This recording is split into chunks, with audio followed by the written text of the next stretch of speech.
إنهم إن يظهروا عليكم يرجموكم أو يعيدكم في ملتهم ولن تفلحوا إذا أبدا. Suratul-Kahfi, Surah number 18, ayat number 20. Innahum, indeed they. In is if. Yadharu comes from the verbal root dhahara, and you've heard the term al-Zahir, which is one of the attributive names, one of the sifat of Allah subhanahu wa ta'ala, which means the manifest. So here it would mean they come to know alaykum, about you all. And there is a secondary meaning associated with it, which means overpower you all, and overpower you all. So till this much, it would mean innahum in yazharu alaykum yarjumukum, indeed. So the hum that is attached to the inna, that is necessitated because of the construct. Otherwise, because the next word is in, which is a harf, the next word is yazharu, which is a verb. So it's not finding an ism to make it nasab. So that will not be translated. I've explained this concept before. If you want, you can go through the previous verses, the translations. So anyway, so that they is captured in yazharu, and that is not required in the translation of innahum.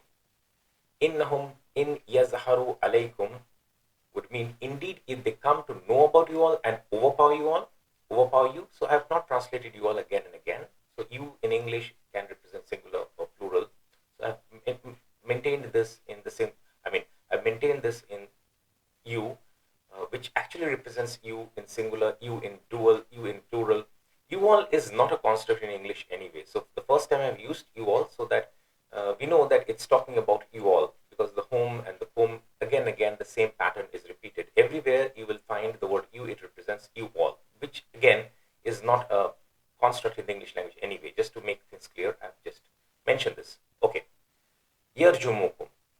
So if that happens, if they come, and what is the context? Just the previous verse. The previous verse, they were talking about, okay, you should be careful and you should ensure that they do not come to know about you all.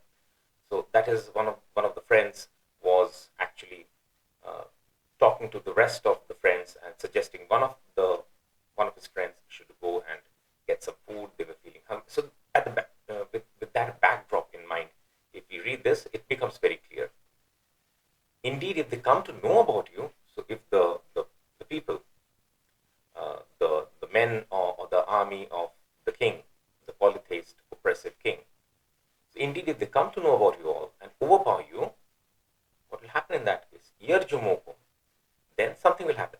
And just as in the English language, the if-then construct, many times, if this, then this, then if this, comma, this. So the then is not required.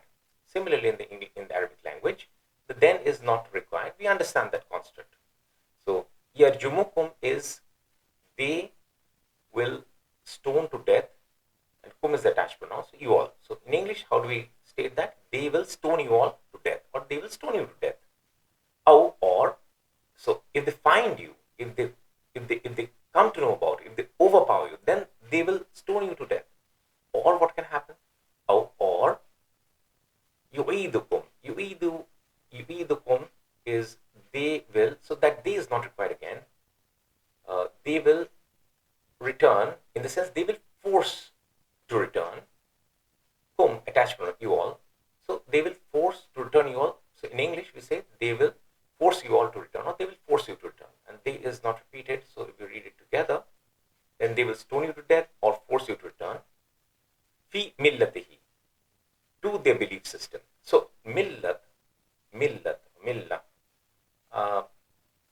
him is the attached pronoun, so their millah. So their millah. Now I was thinking what best word to use in the English language to translate this word, millat or millah. Now, this is difficult. You would find in the translations, some of the translators, scholars translate religion, but then deen, you would translate as religion. So I thought that perhaps the best word, there's no one word substitute in the English language, but the best term to use in the English language would be belief system. Okay, so that is why that is how we have translated as to their belief system. Millatihim, to their belief system. Now you would say that, okay, fi means in. Why have I mentioned it too? So prepositions in different languages, the usage of prepositions in different languages is different. So whatever preposition is most natural in that language, we use that. Fi makes sense in the Arabic language perfectly. But in English, you will not translate it fi as in always.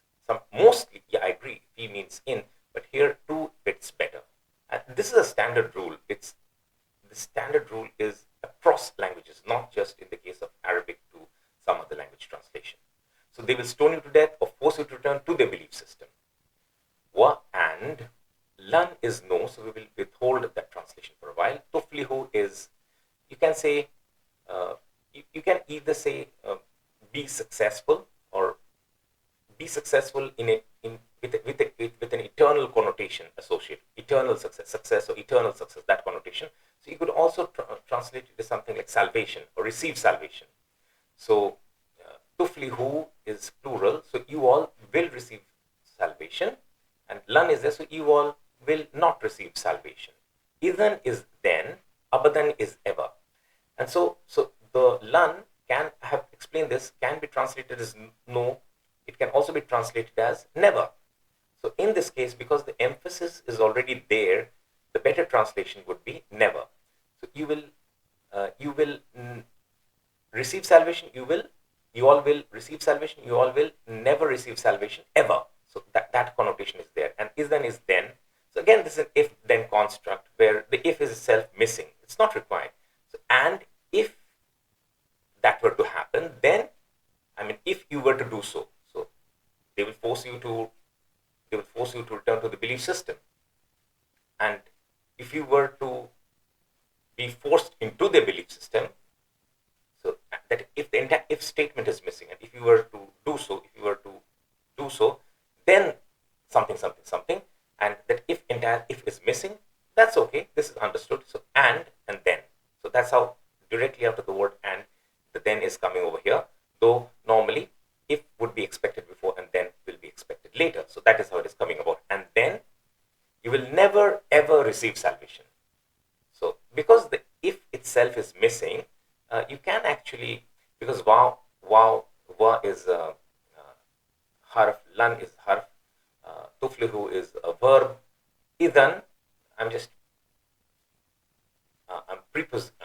pulling it before and then using it as then, and then you will never ever receive salvation. The ever is come from abadan, ever. You will receive salvation, you will never receive salvation ever. So you all will receive salvation. Lan is there, so you all will not receive salvation. You all will not receive salvation ever. So we can, in a free-flowing running translation, say this, and this is perfectly okay. You can also say, you all will never receive salvation then ever, which is okay, but it's not natural English. So we can do this, rearrange some of the words as long as there is no change in the nuance, right? So that is what it is. And I think this is a relatively simple verse. After a while, we have encountered a relatively simple verse. We'll just do the translation once more. The free-flowing running translation. Innahum in yazharu. I mean, again, yazharu. I'm not doing tajweed rules over here.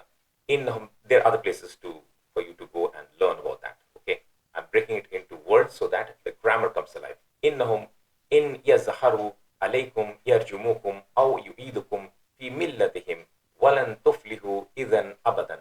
Indeed, if they come to know about you all and overpower you, they will stone you to death or force you to return to the belief system.